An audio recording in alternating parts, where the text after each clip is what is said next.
My name is Hassan Bishara Hassan.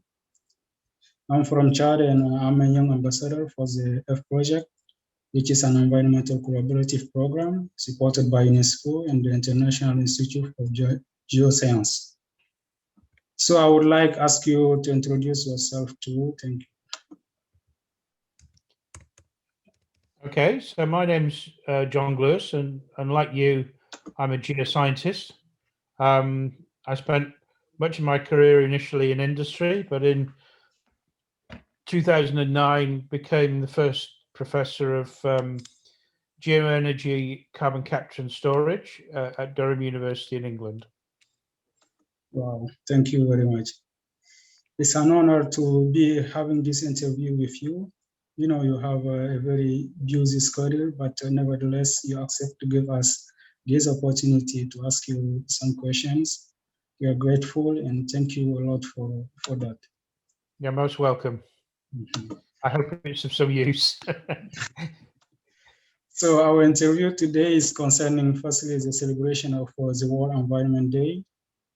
And the topic we'll talk about is renewable energy solutions. Mm-hmm. So as I knew the list of questions, I will start with the first one. Could you please tell us what did you motivate in you to be interested in energy renewable solution for so long?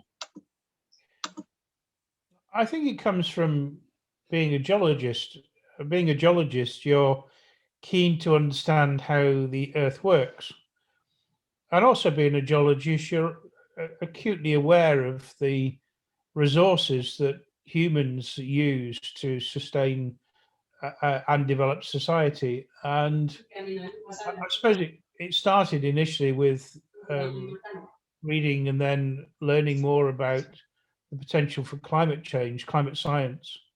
But it spread through understanding resources and resources which are maybe limited or could be limited by human activity. And I suppose then it moves over onto thinking about how you can minimize the impact of humans on the planet, more in terms of working in harmony. So I think it goes back to being a geologist and loving the earth, basically. You know, that's what we do, isn't it? Yeah. So thank you. And so I will move to the second one. What do you think of the current war reserve for non-renewable energy and the rate of use? So I come with an energy background, and what is clear is that the amount of coal, particularly coal, but also heavy oil and gas within the earth is truly enormous. The more we look, the more we find. The story is not quite the same true for light oil, which is getting more difficult to find and more difficult to produce. But I don't think resource availability will limit the human exploitation of fossil fuels. The problem comes, of course, in the impact of using the fossil fuels, not the access to them. The distribution of fossil fuels is such that they are heterogeneous on the world stage, and some countries or regions have abundance and others have none, and that has a big impact on social inequity. But I'm not too worried about us running out. I'm more worried about us using too much. Well, we already are using too much. So it's the impact of the waste products, whether it's CO2 or sulfur and nitrogen oxides, or just solid and fluid waste as well. Okay.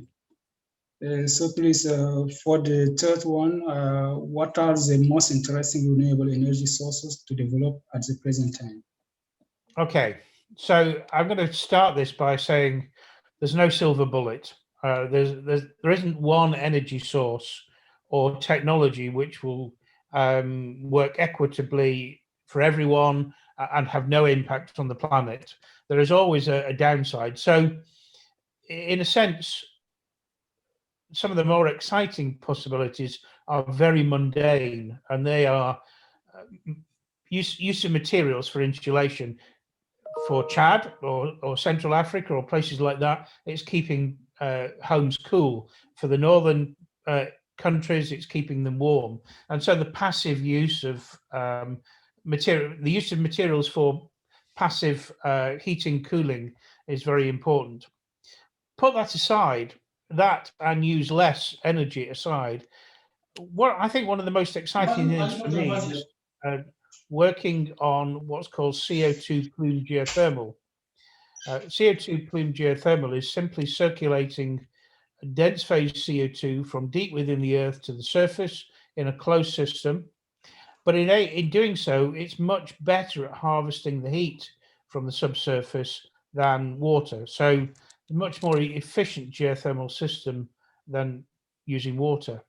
The fact that it use enormous quantities of CO2 means that maybe for the first time there is a possibility of monetizing CO2 rather than simply being a costly waste. So if you monetize it, then people will want to use it and use it in this carbon neutral, carbon negative way. It won't compensate for all of the CO2 which has gone into the atmosphere or could still go into the atmosphere from burning fossil fuels, but it could make a serious dent in that. There are lots of technical hurdles to overcome, but for me, CO2 plume geothermal is one of the most exciting possibilities. For the first time, I can see a use of CO2 which does not demand putting more energy in and could be used on a industrial scale. Okay, so what do you think will be the best decision to take in order to keep our world safe from climate warming? Well, I think it's a combination of things.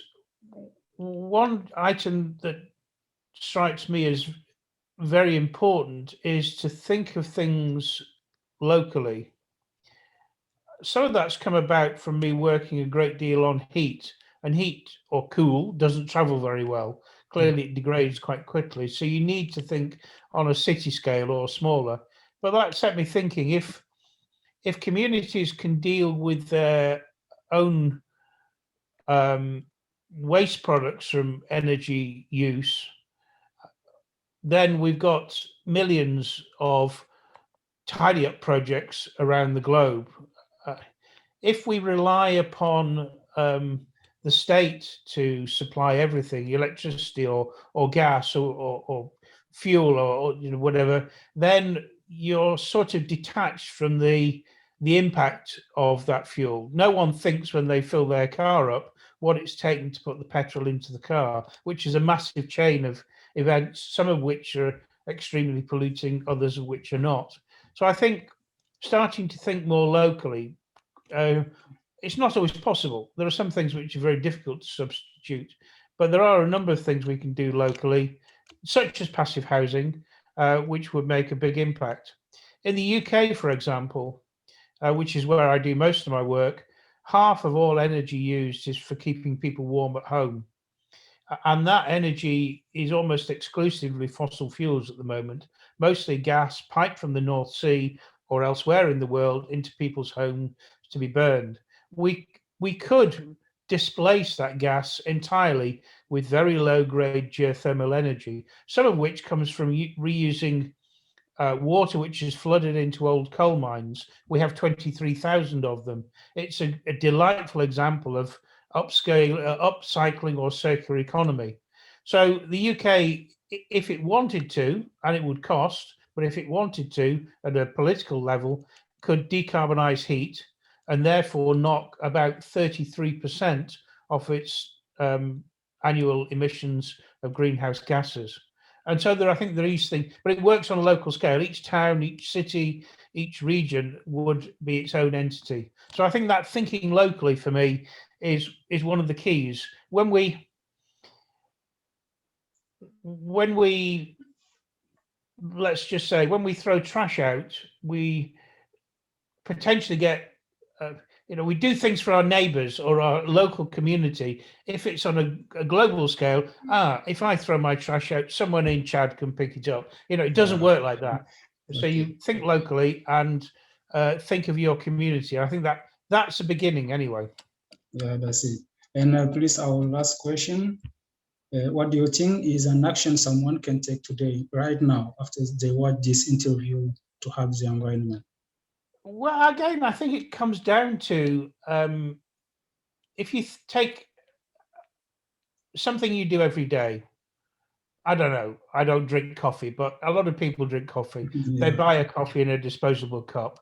Just think what happens to that, to put that cup in your hand or the coffee within the cup, and how you might do something differently. Take along a mug that you use tomorrow, or it could be, in the West at least, not driving round the corner to the shop to buy some milk, or buying materials that come are locally produced rather than come around the world. And once you've done one, do another one. Share your ideas with friends. Make it fun.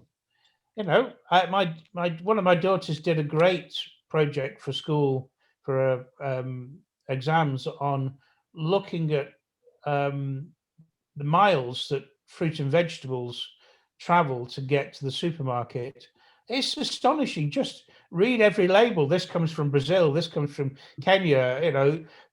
And it became quite a game. You would guess before going into the shop where the lemons would come from. And you may be right, you may be wrong. But it also, once you start to plot that on a map, again, it was good fun. Although it was for an exam, it was good fun. And then you start to think, well, perhaps I won't choose the grapes that come from Morocco. Perhaps I'll choose the apples that come from England. So things like that, and build it up so that you're doing something, you're adding something new each time, and that way, with everybody acting, sharing knowledge and sharing information, and enjoying themselves, then I think we can make a difference. Thank you very much.